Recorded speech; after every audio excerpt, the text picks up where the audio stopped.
Hi interwebs, Girl Germs here, with a bit of gameplay commentary over a game of Modern Warfare 2 from ages ago. I was pub stomping with my good mate Prodigy, and he's a real kill whore, and I only came second because he always comes first.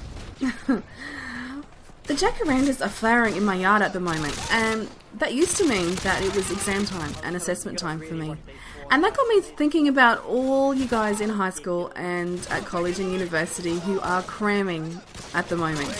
And now that I'm a teacher, I thought I might pass on just a few tips and tricks that have worked for me over the years and that have worked for others.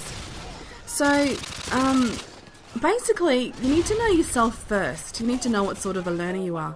If you're a visual learner, make yourself some visual aids, put them up around your room, make lots of notes, make them accessible, and definitely know that about yourself. If you need a very quiet, ordered environment, tidy your room, tidy your study area, play some quiet music, and just make sure that when you actually get down to study or doing your assessment task, that you have the best possible chance because you're in control of your environment.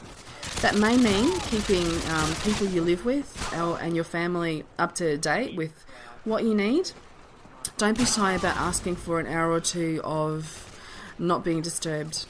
And that also means taking some responsibility for that yourself. That means not opening up Facebook in another tab.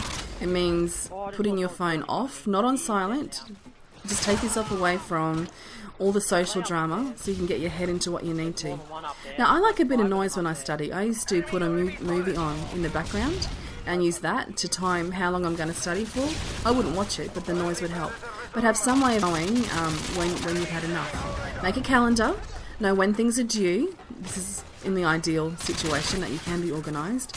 Know assessment dates, test dates, when things are due, and work backwards from that. Plan in family commitments, plan in sport, game time, leisure time, so that you don't come to 2 weeks before something's due and then realise you actually have 4 weeks of work or whatever, because you may not have the resources. You may need an actual hard copy of something, you might need to reserve that ahead of time.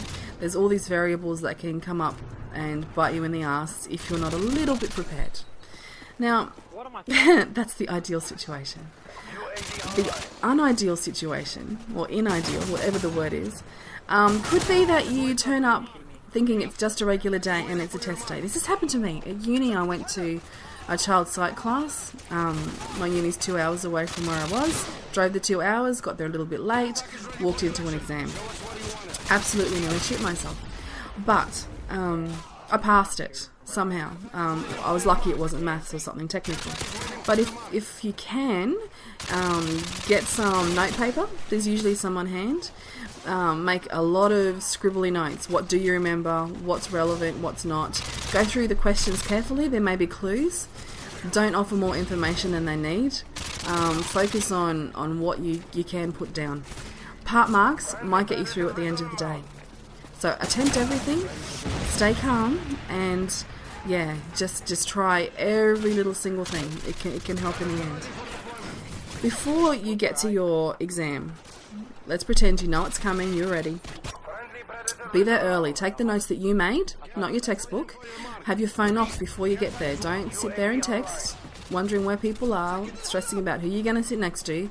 Get your head in a space where you're retaining and recalling the knowledge that you've retained. And go over your notes. Be very calm. If you can tolerate caffeine, have an energy drink or a coffee, and just always do your best. And make sure that once you're done, you've reflected on the whole process. What worked, what didn't. Learn from it for next time. Now, what I'd like you guys to do this week is to write in the comments below what works for you when you're studying and what things should be avoided, so that people who come by here can get some tips and tricks from you guys as well. Please check my sub box for some awesome Aussie YouTubers, and I'll catch you guys.